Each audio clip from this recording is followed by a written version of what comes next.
Joining us, 12-term Congressman Dr. Ron Paul. And Congressman Paul, it is an absolute privilege to have you on Houston's Morning News this morning. Welcome. Thank you very much. And you're calling us from Iowa this morning. How are things in Iowa this early Monday morning? Well, I'll tell you what. I'm actually on my way out the door to get on a plane to get to Iowa, but I will be there, and I've been doing that pretty routinely lately. Good for you. Now, listen, you have said that you believe that this country will go into bankruptcy first as we talk about raising the debt ceiling, cutting the federal deficit. Just over the weekend on Fox News, you said that you believe that we're going to see bankruptcy in this country. Well, in many ways, I think most people would admit we're insolvent. If you or I had a bank statement like that our government does, we wouldn't be solvent because we couldn't pay our bills and the income isn't good enough. So we're already there. It continues because there's an illusion that our dollar is strong enough to maintain it and our economy is strong enough. So people still trust us and they still take our dollars and we keep printing them. But in many ways, we're in bankruptcy because we don't pay our debts. What we do is the government pays off the debt with money that is not worth as much. So the debt is going down. We are liquidating debt as you would in a bankruptcy, but the governments just do it differently. The people recognize this by seeing the prices going up. Mm-hmm. Everybody's complaining about that, and I think that's going to get much worse. I don't think we're going to tinker with the budget and all of a sudden get back in solvency. So I think we're going to go through the ringer, and then we'll have the opportunity to come to our senses. Congressman Ron Paul joining us here this morning. And Congressman, if you would hang on for just a couple of moments, we've got a debate in Houston over sanctuary cities, and I want to get your thoughts on immigration and how you see that. And we'll grab Congressman Paul just on the other side of our traffic and weather together right now. Back to Matt Patrick. 522 right now, KTRH, and we're talking with Congressman Ron Paul, and it's a privilege to have Congressman Paul on with us.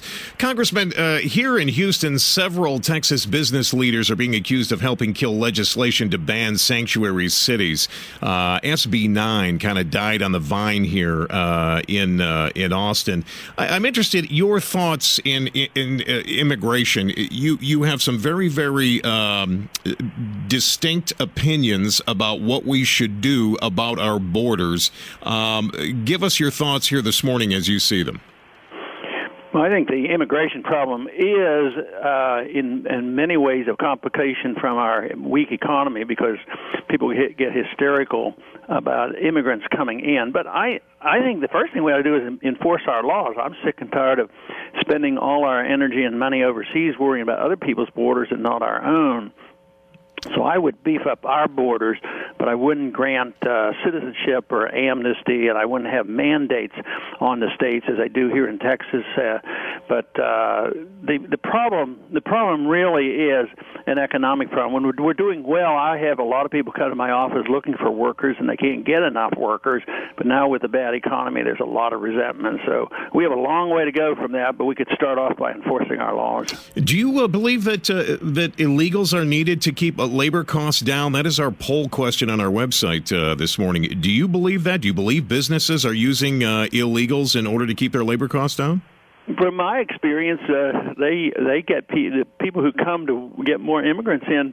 That is very secondary. That's not their goal because a lot of people who come and who want immigrants in are looking for experienced people, and some of our people aren't trained well enough, and some of our people, don't take jobs if they're getting a pretty good deal not working on welfare, and they're getting $1,000 a month. They're not going to work for $900 a month. Mm-hmm. But then the big problem is when the immigrants come in and they come in illegally, then we entice them by more welfare and say the families can have free health care and free education. So the economy and the welfare system complicates the issues a whole lot.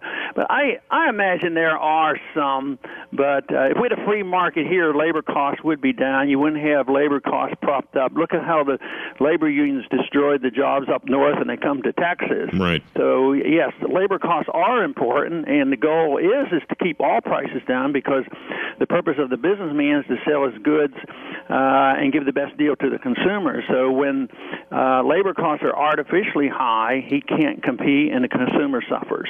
Congressman Ron Paul joining us here this morning. Real quick, final question, Congressman, and again, thanks for your time. We got to deal with these entitlement programs, don't we? Democrats do not seem to want to talk about that in the budget deficit reduction talks, but that is something we have got to address, is it not?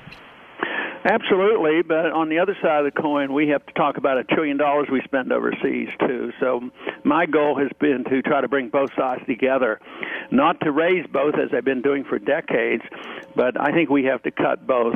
Eisenhower told us to watch out for the military-industrial complex, and they have a great deal of influence. But you're absolutely right. If you looked at dollar terms, the entitlement system is in worse shape than the money we spend overseas. Congressman Ron Paul, thank you for joining us here this morning on Houston's Morning News. Best of luck to you, sir. We certainly Thanks for having me. Oh, absolutely. Joining us right now, Kentucky's Senator, Tea Party favorite Rand Paul. Senator, welcome to Houston's Morning News. Great to have you with us. Good morning, Matt. Good to be with you. Good morning, Senator. We had your father on a bit earlier this morning. He was up early on his way to Iowa, and I know you're going to be doing some stumping for your dad in Iowa as well, aren't you? Yeah, I've already made one trip to Iowa, and I've been to South Carolina and to New Hampshire, and I'll probably go back to all three for him as well. Senator, just let's talk a little bit about the budget deal or lack of a deal, the debt ceiling being increased. I have watched you. I admire your positions on fiscal conservatives, being fiscally conservative. And Senator, do you feel that the Democrats are being completely honest when they ask for tax hikes but will not address the entitlement programs? Well, I think that really both parties haven't done a very good job managing our money. The deficit is really going through the roof. And to my mind, the only reform that would be worthwhile, that would change the course of our history, would be a balanced budget amendment to the Constitution, because all of the deals in the past always fall through. You know, we've had pay-as-you-go, we had Graham-Rudman-Hollins, and then the Congress just doesn't obey their own rules, and they evade the rules and move on. The other thing that's deceptive about this deal they're talking about is they say, oh, they're going to cut $4 trillion off the debt. But you have to realize what they're cutting from. The president's 10-year plan would add $11 trillion to the debt. So all that means is he's now going to add $7 trillion to the debt over the next 10 years. It's too much, and I don't think our country can withstand that burden. Kentucky Senator Rand Paul joining us here this morning. And Senator, real quick, final question.